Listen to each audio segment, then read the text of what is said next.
नमस्कार, सुप्रभातम। स्वागत है आपका आज की हमारी नई योगासन की श्रृंखला में। सर्वप्रथम आप सभी को बुद्ध पूर्णिमा और वैशाख पूर्णिमा की बहुत बहुत शुभकामनाएं।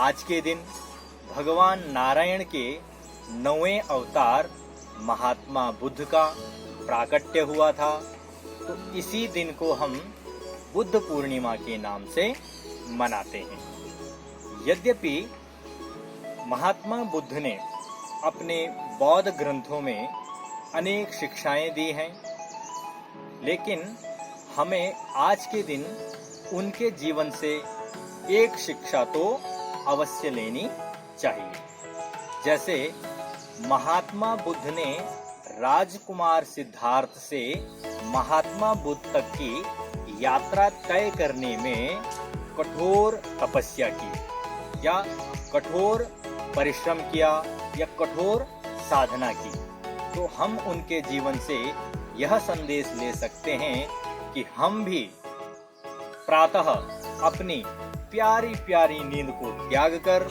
अपने जीवन में योगासन को अपनाएं और अपने शरीर को स्वस्थ बनाएं। हमने पिछली वीडियो में सूर्य नमस्कार करने के तरीके और उससे होने वाले लाभ के बारे में आपके साथ साझा किया था। आज हम आपके साथ अपने शरीर का आलस्य दूर करने के लिए, शरीर की स्ट्रेचिंग करने के लिए 2 योगासनों को लेकर आपके सामने प्रस्तुत हैं। उनमें पहला है ताड़ासन और दूसरा है त्रियक ताड़ासन। तो अब हम ताड़ासन करेंगे।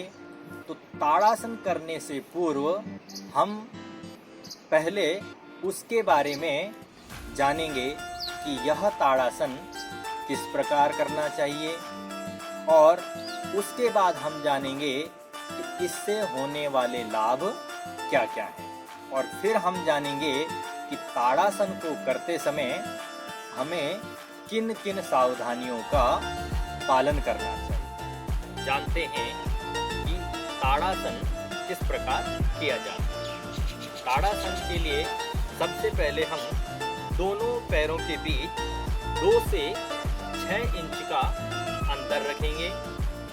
हाथों को सीधे पैरों की दिशा में रखेंगे और यहाँ से हाथों को धीरे धीरे उठाते हुए पहले माथे पर ले जाएंगे। यहाँ पर हम दोनों हाथों को आपस में गूंथ लेंगे और फिर श्वास भरते हुए ऊपर हाथों को खींचेंगे। इस प्रकार से हमें यह स्थिति करनी है।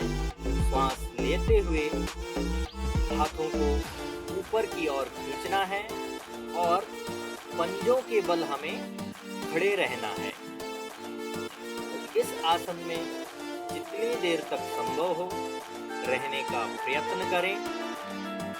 अधिक जबरदस्ती नहीं करनी है, जहाँ तक संभव हो सके वहाँ तक करना है। हाथों को बिल्कुल सीधे कान की दिशा में और नज़र सीधे सामने, और हम अपने शरीर का संतुलन बनाने के लिए अपनी आंखों को किसी एक बिंदु पर भी स्थगित कर सकते हैं, जिससे कि हम अपने शरीर का संतुलन बना सकें। तो जहाँ तक हम यहाँ कर पाए, उसके बाद हम धीरे धीरे श्वासों को छोड़ते हुए अपनी पूर्व की स्थिति में आ जाएंगे। तो यह है ताड़ासन करने का तरीका। अब हम इसके लाभ जानेंगे। ताड़ासन करने से हमारे शरीर की स्ट्रेचिंग हो जाती है, और जो बढ़ते बच्चे हैं उनके लिए तो यह ताड़ासन बहुत उपयोगी है, क्योंकि इस ताड़ासन के द्वारा हमारी शरीर की हाइट बढ़ती है, या हाइट बढ़ने में यह आसन अत्यंत उपयोगी है। उसके अलावा कमर में खिंचाव आता है, जिससे हमारी रीढ़ की हड्डी मजबूत होती है। पाँव की मांसपेशियां और हाथ की मांसपेशियां भी इसके द्वारा मजबूत होती हैं। अब हम जानते हैं इसे करते हुए हमें किन सावधानियों का प्रयोग करना है। तो सबसे पहले, क्योंकि इसमें हमें अपने शरीर का संतुलन बनाना होता है, तो जहाँ तक संभव हो, यदि आप अपने शरीर का संतुलन बना सकते हैं तो तभी इस योगासन को करें। उसके अलावा यदि किसी का कोई ऑपरेशन हुआ हो, इलाज हुआ हो या कोई स्वास्थ्य संबंधी समस्या हो, तो उन्हें किसी योग्य प्रशिक्षक की निगरानी में या निर्देशन में ही यह योगासन करना चाहिए। आइए एक बार पुनः इसको दोहराते हैं। हाथों को यहाँ पर आपस में बांध देंगे, गूंथ देंगे और श्वास खींचते हुए ऊपर की ओर पंजों के बल खड़े रहेंगे और जितनी देर तक संभव हो हम इसी स्थिति में रहेंगे। आंखों को किसी केंद्र बिंदु पर स्थापित कर दें और जब इस आसन की पूर्ण स्थिति हो जाए तब सांसों को छोड़ते हुए धीरे धीरे अपनी पूर्व की स्थिति में आ जाए। अब हम इसके बाद दूसरा आसन करेंगे, त्रियक ताड़ासन। त्रियक ताड़ासन करने के लिए हमें अपने पांवों के मध्य में 1 फीट तक का अंतर करना होगा और ताड़ासन की ही स्थिति रहेगी। यहीं से हम अपने हाथों को सांस लेते हुए ऊपर ले जाएंगे, पहले माथे पर ले जाएंगे और यहाँ पर अपने हाथों को आपस में घूमेंगे। फिर श्वास खींचते हुए हम बाईं ओर झुकेंगे। तो इसमें भी जहाँ तक संभव हो सके वहाँ तक हमें झुकना है। धीरे धीरे अभ्यास करते जाएंगे तो हम इसमें पारंगत होते जाएंगे। तो ये स्थिति करनी है और उसके बाद श्वास छोड़ते हुए धीरे धीरे पुनः इस स्थिति में आ जाना है। हाथों को पुनः अपने स्थान पर ला सकते हैं। फिर यही स्थिति हमें दूसरी तरफ करनी है, यानी दाएं पांव की तरफ करनी है। पुनः अपने हाथों को धीरे धीरे माथे पर ले जाएंगे। यहाँ दोनों हाथों को आपस में गूंथ देंगे और श्वास लेते हुए अपने शरीर को ऊपर की ओर खींचेंगे और फिर दाईं ओर झुकेंगे। तो जहाँ तक हम कर पाए, हाथ बिल्कुल सीधे रहने चाहिए, कान की सीध में,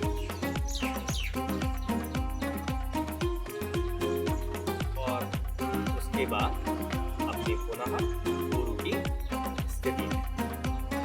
अब इससे हम लाभ जानते हैं। तो जो लाभ हमने ताड़ासन के बताए हैं, वही लाभ इस योगासन में भी हैं। और साथ ही यह योगासन हमारे कमर के आसपास जो चर्बी इकट्ठा हो जाती है या फैट जमा हो जाता है, उसको कम करने में मदद करता है। यदि हम इसका नियमित और सही तरीके से प्रयोग करते हैं तो हम अपने शरीर का मोटापा कम कर सकते हैं और अतिरिक्त चर्बी को भी कम कर सकते हैं। चलिए एक बार पुनः ये आसन दोहराते हैं। सांस लेते हुए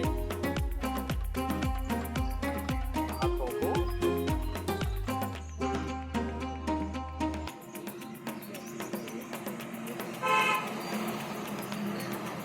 और फिर पूर्व की स्थिति में। हम यहीं से दूसरे आसन की स्थिति में भी जा सकते हैं। सांस लेते हुए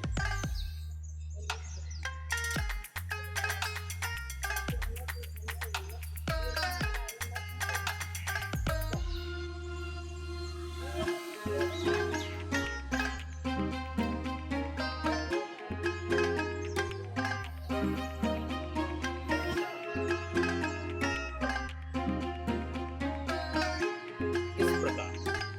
अच्छा, यदि हम इसका जल्दी लाभ चाहते हैं तो इस आसन को हम तेज गति से भी कर सकते हैं, लेकिन प्रारंभ में हमें धीरे धीरे इसका अभ्यास करना चाहिए। तो यदि हमारा अभ्यास बन जाता है तो हम इसे तीव्र गति से भी कर सकते हैं।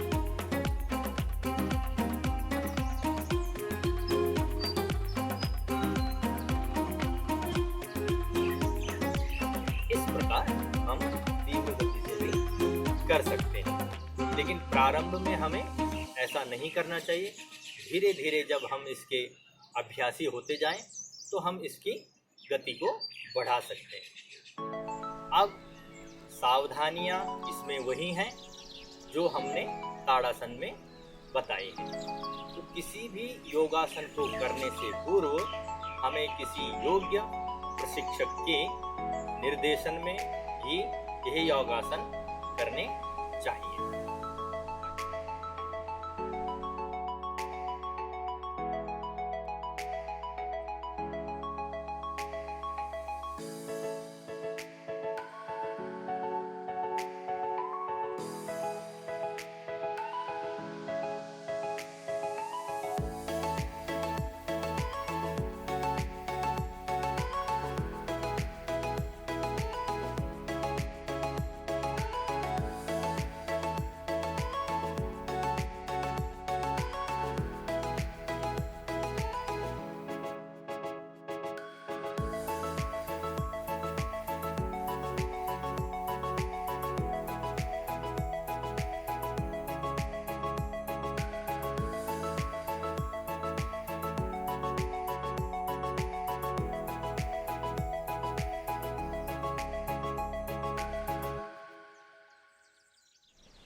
आज हमने दो आसनों के बारे में जाना। पहला ताड़ासन और दूसरा त्रियक ताड़ासन। इन दोनों ताड़ासनों के द्वारा हम अपने शरीर को स्वस्थ बना सकते हैं। तो मेरा आपसे अनुरोध है कि आप भी अपने जीवन में जरूर योग को अपनाएं और अपने शरीर को स्वस्थ बनाएं, क्योंकि गोस्वामी तुलसीदास जी ने भी कहा है कि शरीर माध्यम खलु धर्म साधनम, अर्थात ये हमारा शरीर सभी धर्म कर्मों को करने में महत्वपूर्ण स्थान रखता है। अर्थात यदि हमारा शरीर स्वस्थ रहेगा तो तभी हम अपने दैनिक जीवन की क्रियाओं को करने में अपने को सक्षम पाएंगे। तो आपका बहुत बहुत धन्यवाद। हम फिर मिलेंगे अगली वीडियो में कुछ नए आसनों के साथ। आज के लिए इतना ही। अपना बहुत बहुत ध्यान रखिए।